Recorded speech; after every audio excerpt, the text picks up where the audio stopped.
सर्वांच्या समोर हा जो दुःखद प्रसंग आलेला आहे, ईश्वर चरणी आपण या दुःखातून सावरण्यासाठी प्रार्थना करूयात। तसेच महाराष्ट्र राज्याचे देखील या ठिकाणी अतोनात नुकसान झाले आहे, यासाठी सावरण्यासाठी आपण उभे राहून 1 मिनिटासाठी आपण श्रद्धांजली अर्पण करूयात।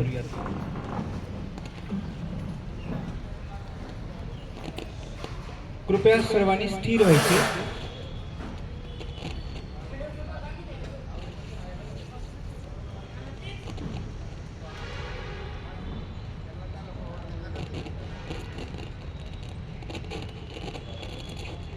शुभम भवतु। ओम शांती शांती। कृपया स्थानापन्न व्हायचे विनंती।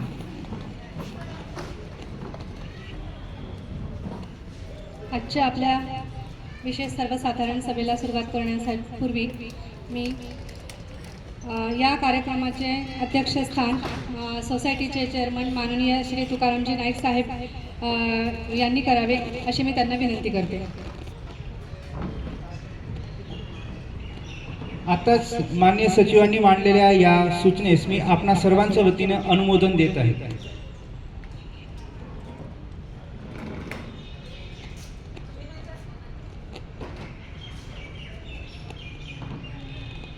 आजच्या या कार्यक्रमासाठी आपल्याला निवडणूक अधिकारी माननीय श्री सूर्यवंशी साहेब लाभलेले आहेत। मी अध्यक्षांना विनंती करेल की आपण त्यांचा आज पुष्पगुच्छ देऊन यथोचित सत्कार करावा।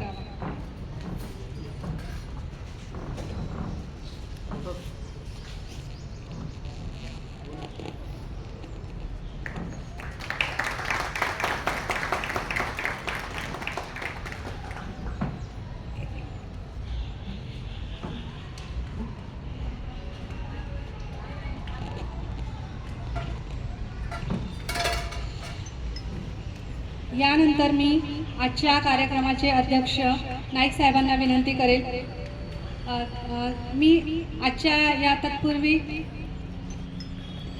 माननीय नाईक साहेबांना विनंती करेल की आजच्या कार्यक्रमाचे त्यांनी प्रास्ताविक करावे।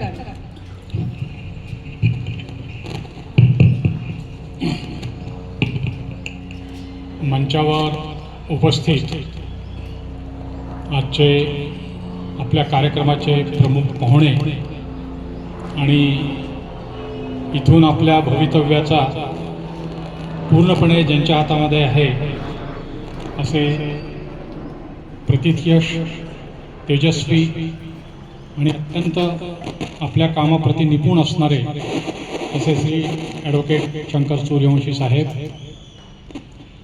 माझ्या एक्झिक्युटिव्हमधील पदाधिकारी मनीषजी, बालचंद्रनजी, कविताजी, ज्येष्ठ असे management committee member Shri Jagdishji Satav, पांढरे साहेब, मते साहेब,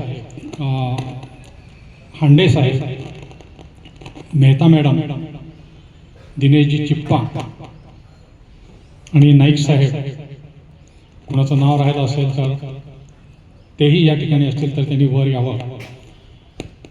या सर्वांच्या आणि आपण सर्वजण या ठिकाणी जे या सभेसाठी उपस्थित असे, निमंत्रणावरून उपस्थित असे जे सभासद आहात, आपल्या या ग्रीन पार्क सोसायटीच्या आपण निश्चित केलेल्या दर महिन्याच्या आणि त्या अर्थानं आत्ता जानेवारी महिन्याच्या स्पेशल जनरल मीटिंगमध्ये म्हणजेच विशेष सर्वसाधारण सभेमध्ये मी आपणा सर्वांचं पुनश्च स्वागत करतो। आपणास माहीत असेल की 26 जानेवारी रोजी मी एक ब्रीफ आम्ही आमच्या याच्यावरून आपल्याला दिली होती आणि त्यात एक घटनाक्रम सांगून आपण निवडणुकीच्या दिशेने वाटचाल करतो आहोत असं सांगितलं होतं। आणि स्वाभाविक आहे की आपण ज्यावेळेसपासून हे कार्यकारी मंडळ किंवा व्यवस्थापन समिती अस्तित्वात आलेली आहे त्यावेळेसपासून आमच्या लक्षात आलेलं आहे की आपल्या सोसायटीचं जे इन्फ्रास्ट्रक्चर असायला पाहिजे आहे अशा पद्धतीचं लीगल इन्फ्रास्ट्रक्चर ते खूप वीक आहे, अत्यंत क्षीण आहे। म्हणजे पुढे जर पाऊल टाकायचं असेल तर त्या ठिकाणी अनेक प्रोव्हिजन्स आपल्यासमोर येतात आणि त्या प्रोव्हिजन्सचा आपल्याला काहीतरी विचार करावा लागतो. हे सगळं आमच्या लक्षात आहे. सुरुवातीला म्हटलं ना की आपल्याला सुरुवातीला सोसायटीचं काम करायचं आहे, परंतु ज्या वेळेला या सगळ्या गोष्टी लक्षात आल्या, या त्रुटी लक्षात आल्या, तशा तशा आपण प्रत्येक गोष्ट ॲड्रेस करत गेलो आहोत. मागच्याही 2-3 मीटिंगमध्ये मी आवर्जून सांगितलं की 3 थ्रस्टवर आपण काम करणार आहोत. एक आहे लीगल चौकट कुठलीही पूर्ण केल्याशिवाय आपण पुढे जाणार नाही. दुसरी आहे मॉरल, नैतिकतेच्या आधारावर आपली कामं खणखणीत झाली पाहिजेत. आणि तिसरा महत्त्वाचा ॲस्पेक्ट जो आहे तो व्यावहारिक, म्हणजे आपल्या दृष्टीनं व्यवहारामध्ये सुद्धा काय चालू आहे या तिन्ही गोष्टींची सांगड घालून आपली समिती काम करते आहे. आपण ज्या ज्या वेळेला काम करतो, ज्या ज्या वेळेला अशा प्रकारच्या AGM SGM वगैरे घेत असतो, त्यावेळेला गेल्या वर्षभराच्या अनुभवानं असं एक लक्षात आलंय की अनेक मुद्दे अनेक याच्यावरून उपस्थित केले जात असतात. त्या मुद्द्यांचं स्वरूप डिस्कशनचं असतं आणि डिस्कशनच्या त्या स्वरूपामध्ये जे मुद्दे उपस्थित केले जातात त्यावेळेस बरेच जण म्हणतात, मेंबर्स असतात, MC मेंबर्स असतात, की या मुद्द्यांविषयी काही प्रमाणामध्ये ते अस्वस्थ पण होतात. पण मी त्यांना आश्वस्त करतो की हे मुद्दे कुठल्या अर्थानं अनाठायी आहेत किंवा एखाद्याने मांडलेले मुद्दे हे त्याच्या मनात अनुसरून असणाऱ्या सोसायटीच्या चित्राविषयीचं दिग्दर्शन करणारे जर असतील तर त्याचा मोठ्या मनाने आपण व्यवस्थित त्याचा ॲड्रेस केला पाहिजे. त्यामुळे कुठे अस्वस्थ न होता आपण या सर्व मुद्द्यांचं निराकरण करण्याचा प्रयत्न करतो. आणि स्वाभाविक आहे की 75 जणांची सोसायटी आहे, तिथे वोकल काही जण असणार आणि वोकल असणाऱ्या यांनी आपली मतं मांडणं त्याच्यामध्ये गैर काहीही नाही. परंतु मतं मांडत असताना या मतामध्ये आत्ता गेल्या वर्षभरामध्ये आपण काही कामं केली आहे त्याचाही थोडासा निर्देश केला तर आत्ताच्या समितीला खूप हुरूप मिळेल असं मला वाटतं. ही माझी अपेक्षा आहे. कुणाला जर याच्यामध्ये मदत करायची असेल तर करा किंवा ती दुर्लक्ष करू शकता. इथून पुढे मी जे बोलणार आहे ते इन्क्लुझिव्ह असणार. एक लक्षात घ्या की सोसायटीच्या 30 वर्षाच्या इतिहासामध्ये 3-4 ज्या महत्त्वाच्या गोष्टी आलेल्या आहेत त्या आमच्या कार्यकालात आलेल्या आहेत. आमच्या म्हणत असताना आमच्या व्यवस्थापन समितीची जी 11 मंडळी आहेत त्यांच्या कार्यकालात आलेल्या आहेत. 30 वर्षापासून चालत आलेल्या सोसायटीच्या ज्या ज्या काही गोष्टी आहेत त्या गोष्टी त्या अनुषंगानं त्या समितीनं पूर्ण करायचा प्रयत्न केला. परंतु आत्ताची जी चॅलेंजेस आहेत ती मात्र खूप वेगळी आहे. 2 महत्त्वाच्या गोष्टी याच्यामध्ये अंतर्भूत आहेत. एक म्हणजे रिडेव्हलपमेंट आणि दुसरं इलेक्शन. या दोन्ही गोष्टी आमच्याच काळात आलेल्या आहेत. आणि ज्या वेळेला याचा आता थोडंसं पुढे आम्ही एक विषय आपल्यासमोर आणणार आहोत, निवडणूक पार्श्वभूमी. एक 5 मिनिटामध्ये मी आपला विषय संपवतो. तर या सगळ्या गोष्टींचा आपण विचार करता का की या टाळता न येण्यासारख्या गोष्टी आहेत. एक पोस्ट परवा एका ग्रुपवर पडली, अनौपचारिक ग्रुप आहे, त्या ग्रुपचं म्हणणं नाही की आम्ही काही प्रतिनिधित्व करतो वगैरे असं. त्या ग्रुपवर पडली आणि मला आश्चर्य वाटलं की आम्ही जे करणार आहोत लिगली आम्हाला जे काही बाइंडिंग आहे, म्हणजे त्याच्यामध्ये याचा मुद्दा विशेष इलेक्शनचा घेतला गेला होता. आम्ही गेली 4 महिने हेच सांगतो आहोत, आमच्या कमिटीमध्ये सांगतो आहोत की इलेक्शन घेतली जाईल, इलेक्शनच्या प्रोसिजरप्रमाणे ती घेतली जाईल. तुम्हाला एक थोडासा विषयांतर झालं तरी सांगतो की आम्ही SCEAच्या ऑफिसमध्ये मी, सातव साहेब, हांडे साहेब, भालचंद्रन साहेब, कविता मॅडम आणि असे 4-5 जण आम्ही जाऊन आम्हाला तिथल्या ऑफिसमध्ये आम्ही ते मार्गदर्शन घेतलं. आणि मार्गदर्शन घेतल्यानंतर त्यांनी सांगितले तुम्हाला तिकडे त्या ऑफिसमध्ये जावं लागेल, कारण हे ऑथॉरिटीच्या कक्षेत नाही. इलेक्शन ही नंबर 4च्या याच्या कक्षेत आहे, तुम्हाला तिकडे जावं लागेल. तिकडे परत आम्ही गेलो. प्रत्येक ठिकाणी आम्ही, म्हणजे सातव साहेब तर म्हणायचे की मी गार्ड ऑफ लॉ आहे, म्हणजे त्यांनी आयुष्य त्यांचं जे वेचलेलं आहे ते लॉ गार्ड म्हणून वेचलेलं आहे, आणि जो कोणी गुन्हेगार असेल त्याला न्यायासनासमोर खेचून त्यांनी शिक्षा करून दिली. How come that we will ignore the law when the persons keeping the law are with us? It is very distressful to think की आम्ही लॉ देखणार नाही, आम्ही बघणार नाही, आम्ही कायद्याची बाजू पूर्णपणे बघणार. आणि मला आश्चर्य वाटतं, मी त्या भावाला धन्यवाद देतो ज्यांनी मांडलं की लॉच्या या प्रक्रिया आम्हाला पाहिजे. आणि सुदैवानं आम्ही सुद्धा तुम्हाला सांगतो की कविता मॅडमने जवळपास 5-6 फॉर्मचा नीट अभ्यास केला, मनीषने केला, आमच्या बरोबर असणाऱ्या आणखीन 3-4 केला, आणि त्या सगळ्यांनी मिळून अभ्यास करून, स्वतः भालचंद्रन साहेब त्या याच्यात आले होते, या सगळ्यांनी अभ्यास करून माननीय शंकर सूर्यवंशी यांची ही संस्था आपण या कामासाठी निवडली. आणि ते निष्पक्षपणे आणि अत्यंत चांगल्या पद्धतीने ते काम करतील, त्यांनी ते करावं. हा एक मुद्दा झाला निवडणुकीचा. त्याच्यासाठी करणारा सगळं स्पेडवर्क आम्ही केलेलं आहे. मला कुठल्याही प्रकारचं क्रेडिट घ्यायचं नाही, फक्त आपल्या निदर्शनास आणून द्यायचं आहे की ज्या गोष्टी ज्या वेळेला आमची SGM असते त्या वेळेला 2-3 दिवस आधी काही ना काहीतरी येत असतं. मी आवर्जून सांगतो की त्या प्रत्येक गोष्टीचं निराकरण करण्याचा प्रयत्न आम्ही केलेला आहे. मला त्या पोस्ट टाकणाऱ्या यांना, मला म्हणजे जे माझे मित्र आहेत, माझे जे बंधू आहेत, त्यांनाही मला विनंती करायची आहे. खरं तर मी हे माझं शॉर्टकमिंग समजतो की I am not outreaching to them. माझा प्रयत्न आहे, परंतु काही जणांना माझी ॲलर्जी आहे, त्यामुळे ते पोचणं होऊ शकत नाही. माफ करा, मी खूप पोचायचा प्रयत्न करतोय, परंतु मला पोचलं दिलं जात नाही. एक त्यांनी असं पण एका ठिकाणी टाकलं की काहीतरी 15-20 जणांची नावं टाकली आणि आम्ही आमचं पॅनल वगैरे तयार करणार. व्हेरी गुड, लोकशाहीचा प्राण आहे, इलेक्शन्स झाल्याच पाहिजे. इलेक्शन हा लोकशाहीचा प्राण आहे, परंतु वाय 15-20? मी तर असं म्हणतो की बाकीचे जे 55 लोक आहेत, 58 लोक आहेत, त्याबरोबर आणखीन ह्या 20 लोकांची सुद्धा जोडणी झाली पाहिजे आणि सर्वांनी एकत्रित विचार केला पाहिजे. एका न्यू नॉर्मलमध्ये आपण जात आहोत. मी आवर्जून सांगतोय की अत्यंत जबाबदारीचं काम आहे. कुठल्याही प्रकारचा आतताईपणा करू नका, कुठल्याही प्रकारचा एकांगी विचार करू नका, सर्वंकष विचार करा.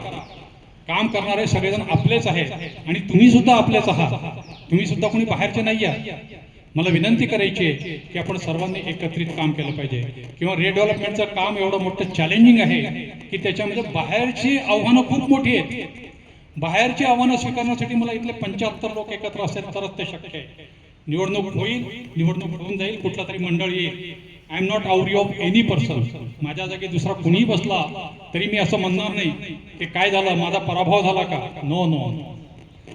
या ठिकाणी रिडेव्हलपमेंटचं काम आपल्याला करण्यासाठी ज्या कोणत्या योग्य व्यक्ती असतील त्या योग्य व्यक्ती या ठिकाणी येतील याचं भान मी सर्वसामान्य सभासदांना आवाहन करतो की याचं भान सर्वांनी ठेवून आपल्या रिडेव्हलपमेंटला व्यवस्थितपणे न्याय देणाऱ्या आणि आपल्या पदरामध्ये जास्तीत जास्त लाभ पाडणाऱ्या व्यक्तींना या ठिकाणी रिडेव्हलपमेंटचं काम करण्यासाठी आपण या ठिकाणी आणावं. या प्रकारचं माझं आव्हान आहे. दुसरं एक माझं नम्र विनंती आहे की निगेटिव्हिझम सोड, कुठल्याही बाबतीतला, आणि अविश्वास सोड. जसा आज काही निमित्तानं काही व्यक्ती आमच्यावर जर अविश्वास व्यक्त करत असतील तर the same may repeat when you will be there. Think of that. ही अविश्वासाची चक्र आपल्याला चालवायची नाहीये, ती थांबवा. संशयाची चक्र थांबवा. कुठल्याही प्रकारची अनट्रान्सपरन्सी आमच्याकडे नाहीये. ट्रान्सपरन्सी, प्रत्येक गोष्ट आम्ही मीटिंगमध्ये करतो, मीटिंगमध्ये सगळ्यांचे विचार घेतो आणि त्याच्यानंतर पुढे जातो. एवढ्या मीटिंगा 1 वर्षाच्या काळामध्ये, साहेब आम्हाला सांगतो, 1 वर्षाच्या काळामध्ये माझ्या जवळपास तरी 20 ते 22 मीटिंग झालेल्या आहेत, SGM झालेले आहेत. आणि पुन्हा सांगतो की कुठलाही निर्णय, विशेषतः रिडेव्हलपमेंटचा कुठलाही निर्णय हा SGM मध्येच होईल.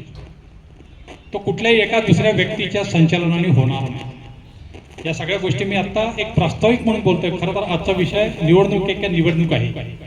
मी सर्वांना विनंती करतो, आपली ऑप्शन्स वगैरे पुढच्या काळामध्ये आपल्याला द्यायचे आहेत, त्यावेळेला सुद्धा अगदी अनबायस, कुठल्याही प्रकारचा किंतु मनात न ठेवता तुम्ही द्या. निवडणुकीमध्ये सुद्धा ज्यावेळेला आपल्याला मतदार म्हणून मतदान करायचं आहे, मी तर माझ्या बाजूनं माझा किंवा कुणाचाही प्रचार करणार नाही, कुठलेही मुद्दे मी मांडणार नाही. जे आहे ते स्पष्ट आहे. पॅनल करायचे असतील, पुढच्या काळामध्ये काय व्हायचं असेल ते आता सूर्यवंशी सर आपल्याला सगळं व्यवस्थित सांगतील.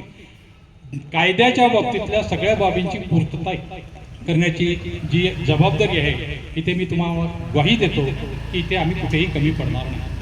कायद्याचे जे काही पैलू आहेत त्या सगळ्या पैलूंचा निवडणुकीच्या संदर्भातला इथे विचार केला जाईल आणि त्यानंतरच या सगळ्या गोष्टी घेतल्या जातील. इन द मीन टाईम हे पण सांगण्यात आलेलं आहे, स्वतः सूर्यवंशी साहेब सुद्धा सांगतील की इन द मीन टाईम जेव्हा निवडणुका चालू असतील त्यावेळेस हे जे काही इथलं जे कार्यकारी मंडळ असेल, प्रामुख्यानं ज्याला स्टॅच्युटरी ज्याला अधिकार आहे असं जे कार्यकारी मंडळ असतं ते अध्यक्ष, कोषाध्यक्ष आणि चिटणीस अशा तिघांचं असतं. या तिघांची आता काळजीवाहू म्हणून जिम्मेदारी असेल आणि कुठल्याही प्रकारचे material decisions other than maintenance कुठलेही डिसिजन घेतले जाणार नाही. ती जी कायद्याची जी बाजू आहे ती सगळी आम्ही इथे सांभाळतो आहोत, हे आम्ही सांगत आलो. हे काय आज कुठेतरी आलं म्हणून नाहीये, हे आमच्या रक्तात आहे.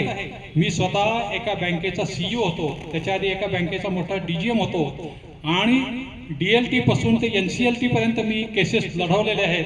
त्यामुळे काय कायदा आहे, कायद्यामधल्या तरतुदी काय आहे, what is the locus standing, कुठल्या पद्धतीचं इन्सिडन्स ऑफ द हे असतं, ॲक्शनेबल क्लेम काय असतात, या सगळ्या गोष्टी मला माहिती आहे. त्यामुळं मी त्याला इग्नोर करणार नाही.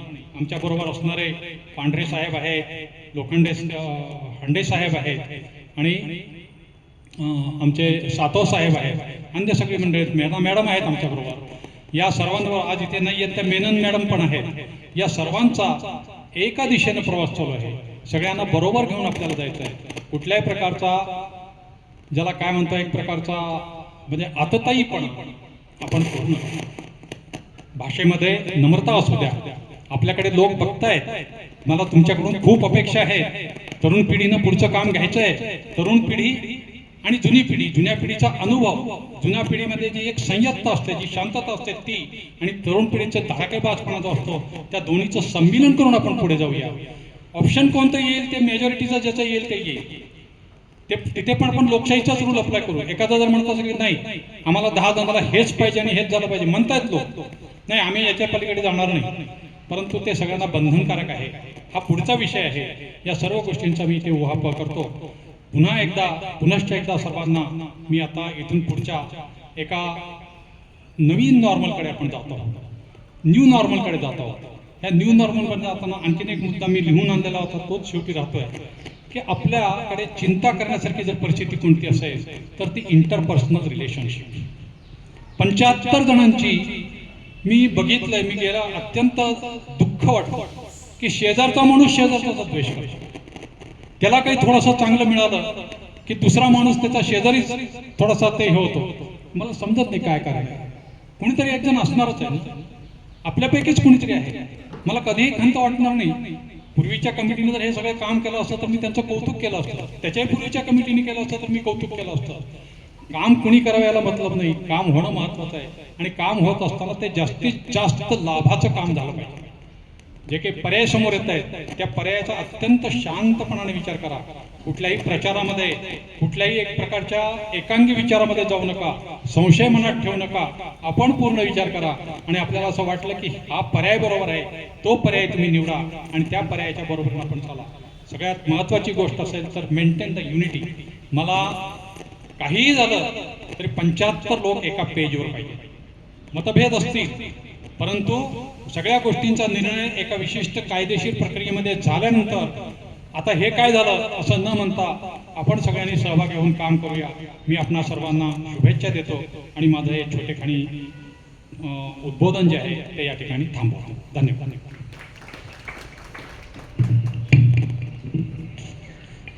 धन्यवाद सर. गेल्या 30-32 वर्षामध्ये न घडणारी घटना आपल्याकडे घडणार आहे ती म्हणजे निवडणूक, आणि त्याचाच अनुभव आपल्याला नाविन्यपूर्ण येणार आहे. परंतु ती निवडणूक का घ्यावी लागते यामागची थोडीशी पार्श्वभूमी सांगण्यासाठी मी सुदर्शनजी वानखेडे साहेबांना विनंती करेल की कृपया आपण थोडक्यात पार्श्वभूमी मांडावी.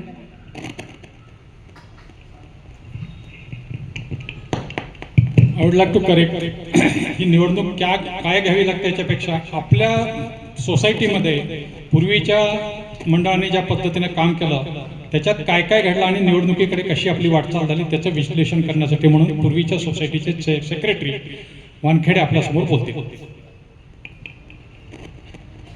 उपस्थित सन्माननीय व्यासपीठावर असलेले चेअरमन सर, सेक्रेटरी मॅडम, कोषाध्यक्ष सर आणि उपस्थित सर्व मॅनेजमेंट कमिटीचे अधिकारी, त्यासोबत सभासद बंधू आणि भगिनींनो, आज जो विषय आलेला आहे या विषयामागची जी पार्श्वभूमी आहे ती जवळपास 1 ते 2-3 वर्षातली आहे.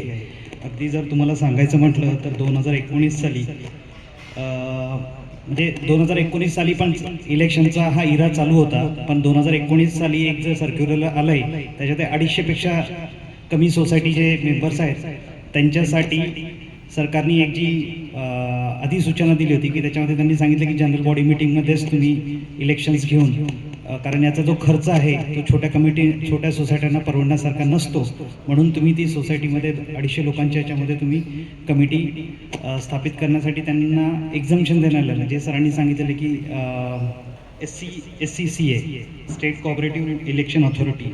त्यानंतर 2019 साली याच्यामध्ये पुन्हा अमेंडमेंट करण्यात आल्या. 2019 साली अमेंडमेंट करण्यात आल्यानंतर त्याच्यासाठी थोडीशी पुन्हा 250 सोसायटीच्या खालच्या लोकांसाठी इन्क्लूड करण्यासाठी जी काही अधिसूचना आली 2019 नंतर, त्यानंतर इमिजिएटली कोविड आला. कोविड आल्यानंतर 2021च्या दरम्यान, कोविडच्याच दरम्यान पुन्हा अजून एक अधिसूचना आली आणि सप्टेंबर 2021मध्ये सरकारने अगदी छोट्या सोसायटींसाठी सुद्धा इलेक्शन कमिटीची जी प्रोसेस आहे ती इम्प्लिमेंट करण्यासाठी सांगितली. या दरम्यान कोविड काळामध्ये कुठल्याही प्रकारच्या AGM किंवा मीटिंग्स आणि कोविड प्रोटोकॉल्स असल्यामुळे आपल्या कुठल्या मीटिंग्स तशा पाहिल्या तरी एकत्रितपणे होऊ शकल्या नाही, पण त्याची वारंवार सोसायटीचे जे कामकाज चालू होते ते त्यावेळेसच्या कमिटी लोकांनी व्यवस्थितपणे समोर सरकवण्याचा प्रयत्न केलेला आहे. 2021च्या दरम्यान आपले पूर्व श्रमीचे Jadhav sir, secretary Jadhav sir यांचं निधन झालं, दुःखद निधन झालं. त्यानंतर ही जबाबदारी सेक्रेटरी म्हणून मला कोविडच्या याच्यामध्येच मला बोलून ती देण्यात आलेली होती. त्यासाठी सुद्धा एक छोटासा प्रस्ताव मांडून त्याची जबाबदारी मला देण्यात आलेली आहे. तर 2021 नंतर सुद्धा हा विषय त्यावेळेसच्या चालू कमिटीमध्ये हा चर्चेला जाऊ शकतो की कधी ना कधी सोसायटीला पुढील काळामध्ये, जसं सोसायटी रिडेव्हलपमेंट आहे आणि पुढील काळामध्ये इलेक्शनच्या प्रोसेसला सामोरं जाऊ शकते, समोरं जावं लागेल, या बाबतीची पूर्णपणे थोडीफार कल्पना होती. पण जसं सरांनी सुद्धा सांगितले की सरकारी कामांमध्ये 4 ऑफिसेसचे गोष्टी फॉलोअप घेतल्याशिवाय आणि तिथं जाऊन म्हणजे पायतान झिजवल्याशिवाय तुम्हाला एखाद्या गोष्टीचं कल्पना येत नाही. त्या पद्धतीची कल्पना आजही सर्वांना आलेली असेलच, जे सरांनी सांगितलेलं आहे. त्यानंतर 2023 साली ज्या दिवशी आमचा कार्यकाळ संपला त्यावेळेस सुद्धा AGM मध्ये सर्व सभासदांच्या उपस्थितीने आजची कमिटी तुमच्या समोर बसलेली आहे. आता तुम्हालाही माहिती आहे की आपल्या सोसायटीमध्ये AGMची लोक किती जण हजर राहतात आणि किती जण अब्सेंट राहतात. हा सर्वजणांना आहे, तो काही चर्चेचा विषय नाही आहे. पण त्यामधून आत्ताची जी कमिटी आहे त्यांनी आम्ही दिलेल्या विषयावरती अत्यंत प्रभावीपणे आणि मेहनतीने गेल्या 2 वर्षामध्ये काम करून आजचा हा दिवस आपल्या समोर मांडलेला आहे. त्यामध्ये त्यांची नक्कीच अभिनंदन करण्यासारखी गोष्ट आहे आणि त्यांच्या मेहनतीला दाद देण्यासारखी आहे. मला नक्कीच कॉन्फिडन्स आहे किंवा आत्मविश्वास आहे की येणारी आणि या कमिटीने माझ्या दिलेल्या प्रस्तावाला न्याय म्हणून आजचा दिवस समोर दिलेला आहे आपल्या सर्व सोसायटीच्या. ही खरोखरी म्हणजे उपलब्धता आणि अभिनंदनस्पद असंच म्हणावं लागेल की त्यांनी या बाबतीमध्ये जे काही पावलं उचललेले आहेत त्याचं मी त्यांना धन्यवाद देतो आणि मी माझे 2 शब्द संपवतो. या व्यतिरिक्त पुढील बोलतो मॅडम. Thank you sir.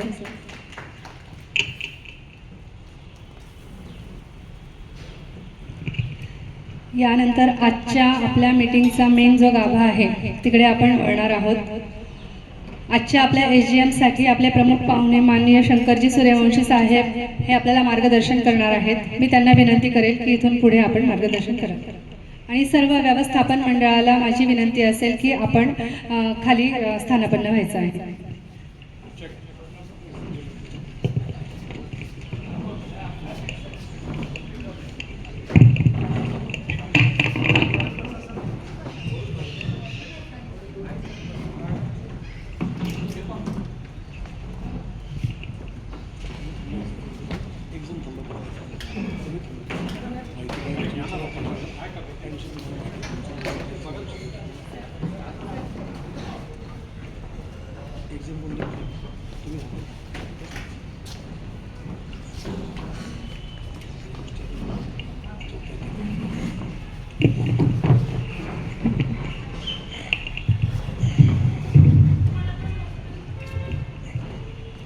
नमस्कार, सुप्रभात.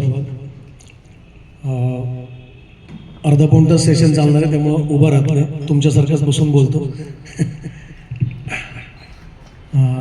आजचा जो आपल्या निवडणुकीचा विषय आहे तो बऱ्याच ठिकाणी म्हणजे पुणे जिल्ह्यामध्ये किंवा आपल्या पुणे शहरात म्हणा, सहकारी गृहरचना संस्थांची निवडणुकीची प्रक्रिया जी चालू होते, तर ही निवडणुकीची प्रक्रिया चालू होत असताना कित्येक सोसायट्यांमध्ये डायरेक्टली निवडणुकीचा प्रोग्राम जाहीर केला जातो, चालू करणार आहोत सांगितलं जातं आणि त्यानुसार निवडणूक चालू केली जाते. पण ज्या व्यक्ती सोसायट्यांचा अभ्यास करतात, त्यांना माहिती आहे, थोडा चाणक्य आहेत, बायलॉज वाचलाय, त्यांना हे माहिती असतं की कोणी उभं राहायचं कोणी उभं राहायचं नाही आहे. त्यामुळे त्या व्यक्ती त्याच्यामध्ये जरा जाणकार असतात आणि त्यांना त्याचा फायदा होतो. पण आज मी हे तुम्हाला अगदी अभिमानाने सांगतो की आज आमची जी पुण्यामध्ये थोडक्यात माझी ओळख करून देतो. माझं नाव शंकर रुक्मिणी औदुंबर सूर्यवंशी. सोसायटी प्लस नावाची आमची संस्था आहे, जी गेली 37 वर्ष मी सहकारामध्येच काम करतोय आणि 37 वर्षामध्ये आज आमची संस्था पुण्यामध्ये प्रेस्टिज पॉईंट कमर्शियल कॉम्प्लेक्स, जे पुण्यातले CA चे क्लासेस मोठे, तिथं आपलं ऑफिस आहे 4000 स्क्वेअर फूटचं. 8 आम्ही कोर मेंबर आहोत आणि 25 जणांची आमची टीम पूर्ण. तर असं हे एकूण कामकाज आमचं बघणारी व्यक्ती जवळजवळ 32 लोकांचा व्यक्ती आम्ही कामकाज बघतो. याच्यामध्ये सोसायटी रजिस्ट्रेशन करून देणं, स्टॅच्युटरी डॉक्युमेंटेशन करून देणं, सोसायटीचं अकाउंटिंग करून देणं, ऑडिटिंग करून देणं, सोसायटीला लागणारी मॅनेजमेंट कन्सल्टन्सी जी आहे ॲज पर बायलॉ मार्गदर्शन ते सगळं प्रोव्हाइड करणं, त्यानंतर सोसायटीचं कन्व्हिन्स डीम कन्व्हिन्स करणं, सोसायटीचं रिडेव्हलपमेंट करता लागणारी प्रोजेक्ट मॅनेजमेंट कन्सल्टन्सी प्रोव्हाइड करणं, टॅक्सेशनच्या सुविधा, असं अंडर वन रूफ हाऊसिंगच्या सर्व सुविधा आम्ही गेली 37 वर्ष या पुण्यातल्या संस्थांना देतो आणि आता ऑल ओव्हर महाराष्ट्रामध्ये आम्ही काम करतोय. तर असे थोडक्यात आमच्या संस्थेचा परिचय आहे. आता तुमच्या इथं आजची जी सभा आपण कॉल केली ती याच कारणाकरता की निवडणूक नेमकी कशी असणार हे कोणाला माहीत नाही आहे. त्याच्यामुळं त्या निवडणुकीत काय काय गोष्टींची काळजी तुम्ही लोकांनी घ्यायची आहे ते मी तुम्हाला सगळं सांगणार आहे. आता आपल्या संस्थेची सभासद संख्या जी आहे ती 75 आहे. 75 सभासद संख्येसाठी आपल्याला 11 जणांची व्यवस्थापक समिती निवडायची आहे. 11 जणांची व्यवस्थापक समिती. या 11 जणांच्या व्यवस्थापक समितीमध्ये कॅटेगरी आहेत, म्हणजे गट आहेत. सर्वसाधारण गटाकरता 6 जागा आहेत. सर्वसाधारण गटाकरता 6 जागा. दुसरा गट जो आहे तो राखीव गट. राखीव गटामध्ये बायफर्केशन असेल, 2 जागा आहेत त्या महिलांकरता राखीव आहेत. उरलेल्या 3 मध्ये एक SC ST, एक VJNT SBC आणि एक OBC, असं जनरल कॅटेगरी आणि रिझर्व्ह कॅटेगरी. 6 आणि 5 11. 11 जणांची कमिटी आपली असणार आहे. त्याच्याकरता आपल्याला निवडणूक प्रक्रिया चालू करायची. आता या निवडणूक प्रक्रियेमध्ये कोण उभं राहू शकते आणि कोण उभं राहू शकत नाही हे तुम्हाला मी पहिलं सांगतो. आता पहिली बाब आहे, जी व्यक्तीचं नाव इंडेक्स 2 ला पहिलं आहे, ज्या व्यक्तीचं नाव इंडेक्स 2 ला पहिलं आहे ती व्यक्ती संस्थेची निवडणूक लढवू शकते, कारण ती संस्थेची मूळ सभासद आहे. आणि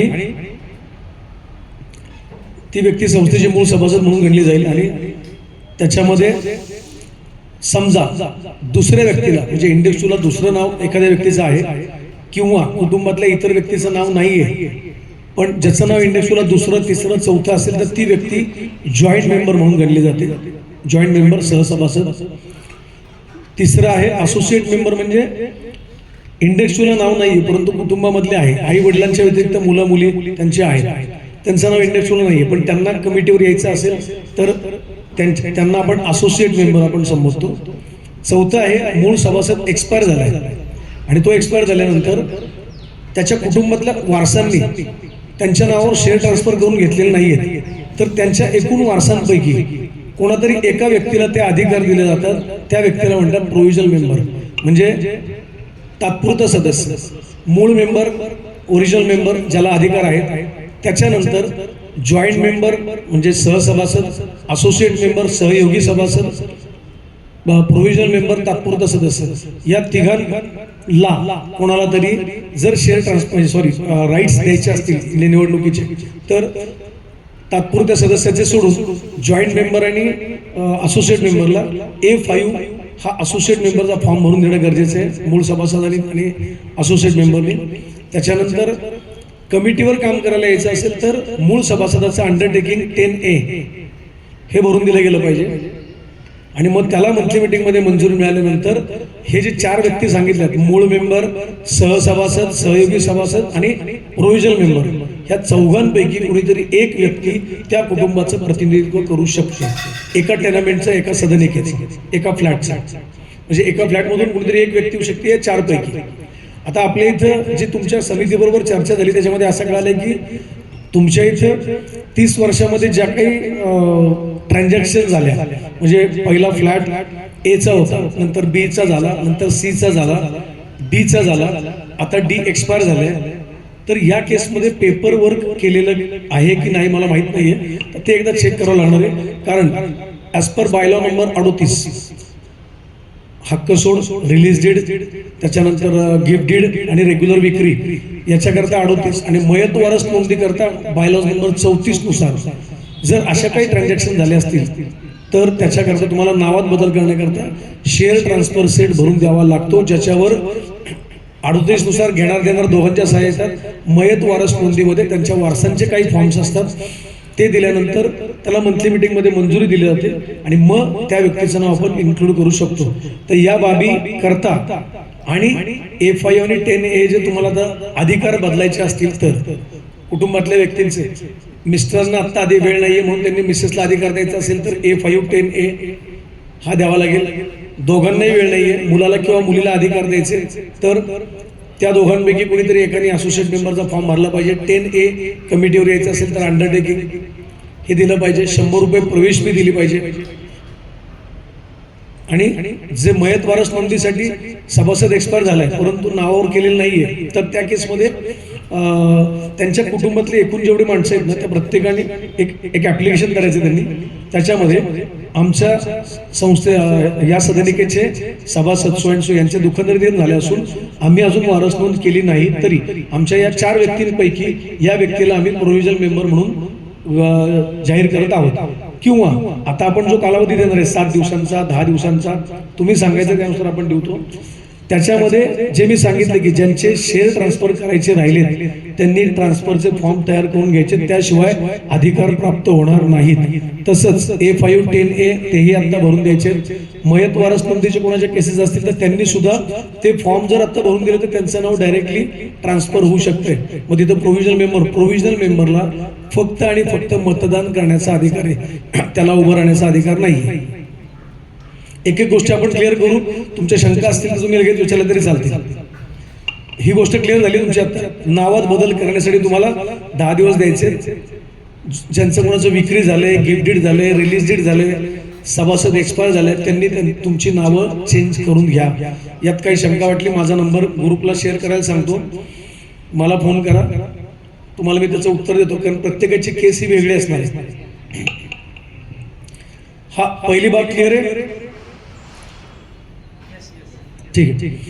सेकंड, आता याच्यामध्ये आपण सांगत होतो की कोण उभं राहू शकते आणि कोण उभं राहू शकत नाही. जो सभासद थकबाकीदार आहे त्याला संस्थेने नोटीस पाठवलेली आहे थकबाकीची वसुली की बाबा तुम्ही थकबाकी भरा. तर ती व्यक्ती थकबाकीदार जी आहे तिला निवडणुकीला उभं राहण्याचा अधिकार नाही, त्याला फक्त आणि फक्त मतदान करण्याचा अधिकार आहे. त्यांनी सूचक आणि अनुमोदक म्हणून सही सुद्धा दुसऱ्या व्यक्तीला करायची नाही. जर केली तर ज्याला सही केली त्या व्यक्तीचा अर्ज बाद होऊ शकतो. त्यामुळे थकबाकी मग ती 1 रुपये असेल, 2 रुपये असेल, 10,000 असेल, 1 लाख असेल, रुपये जरी असेल तरी थकबाकी आहे. संस्थेचं पत्र गेलं असेल तर ती व्यक्ती थकबाकीदार म्हणून ग्राह्य धरली जाईल. 1. 2 आहे सप्टेंबर 2001 नंतर, सप्टेंबर 2001 नंतर तिसरं अपत्य असेल एखाद्या व्यक्तीला, तिसरं अपत्य, तर ती व्यक्ती निवडणुकीच्या कामकाजामध्ये सहभाग म्हणजे उभं राहू शकणार नाही. 3. इथं राहणारी व्यक्ती म्हणजे सभासद व्यक्ती ही समजा याच आपल्या इमारतीमध्ये रिअल इस्टेटचा बिझनेस करते, फ्लॅट विक्री देणं घेणं, त्याच्यानंतर फ्लॅट भाड्याने देणं घेणं, आणि ते समजा मी फ्लॅट माझा भाड्याने दिला आहे आणि एक्स व्यक्तीने माझ्याकडनं कमिशन घेतले, ती कमिशनची पावती आहे, पुरावा आहे, आणि ती व्यक्ती इलेक्शनला उभी राहिली तर त्या व्यक्तीचा अर्ज बाद होऊ शकतो. 3. मी माझा फ्लॅट भाड्याने दिलाय, परंतु संस्थेला इंटिमेशन दिलेलं नाही, पोलीस व्हेरिफिकेशन सर्टिफिकेट, भाडे करारपत्र आणि एक ऍप्लिकेशन की माझा फ्लॅट मी या व्यक्तीला भाड्याने दिलेला आहे आणि सगळी कागदोपत्री तरतूद मी पूर्ण केलेली आहे, त्याला संस्थेच्या मंथली मीटिंगमध्ये मंजुरी दिली असेल, तर इथं न राहणारी व्यक्ती बाहेर जरी राहत असेल तरी या सगळ्या फॉर्म्युले जर पूर्ण केल्या असतील तर ती निवडणुकीला उभा राहू शकते. आणि जर नसेल केलेलं आहे तर ती व्यक्ती पडू शकते, म्हणजे उभा राहू शकते आणि इलेक्शनमध्ये ते काहीतरी प्रॉब्लेम येऊ शकतो. 5 आहे ज्या व्यक्तीच्या विरोधामध्ये सहकार खात्यामध्ये काही प्रकरण न्यायप्रविष्ट असेल, सहकारातलं, इतर नाही, सहकारातलं न्यायप्रविष्ट प्रकरण असेल तर ती व्यक्ती निवडणुकीच्या उभं राहू शकणार नाही. आता या गोष्टी तुम्हाला माहीत नाहीये, पण एखाद्या व्यक्तीला माहिती असतील आणि त्यांनी जर ऑब्जेक्शन घेतलं तर त्या ऑब्जेक्शन जो कोणी घेईल, 3 मुलांच्या बाबतीतलं ऑब्जेक्शन असेल, फ्लॅट भाड्याने देणं घेणं व्यवहार करण्याचं असेल किंवा सहकारातला असेल, तर जी व्यक्ती ऑब्जेक्शन घेईल त्या व्यक्तीने त्याचे पुरावे त्याच्या ऑब्जेक्शनच्या अर्जासहित दिले गेले पाहिजे, तर ते ऑब्जेक्शन व्हॅलिड धरलं जातं. फक्त अर्ज दिल्यानंतर ऑब्जेक्शन व्हॅलिड धरलं जाणार नाही, ही तरतूद आहे.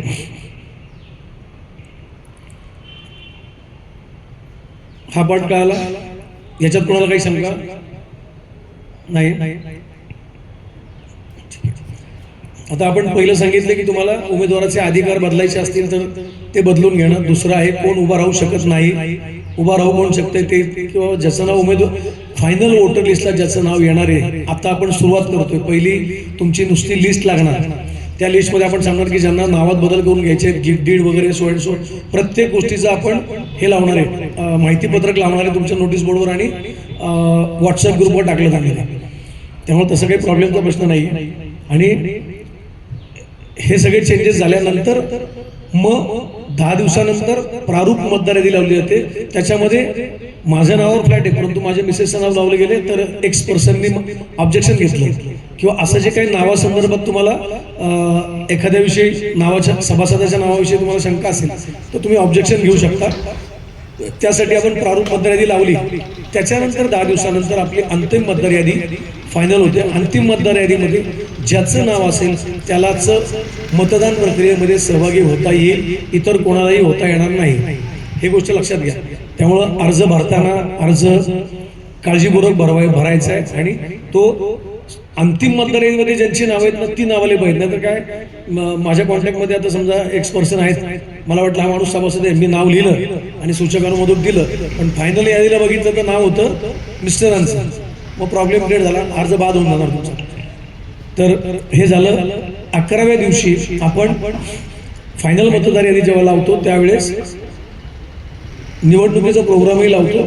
तो निवडणुकीचा प्रोग्राम जाहीर केल्यानंतर त्याच्यानंतर म्हणजे 12व्या दिवशी अर्ज वाटप आणि अर्ज स्वीकृती ही तुमच्या सोसायटीच्या ऑफिसमध्ये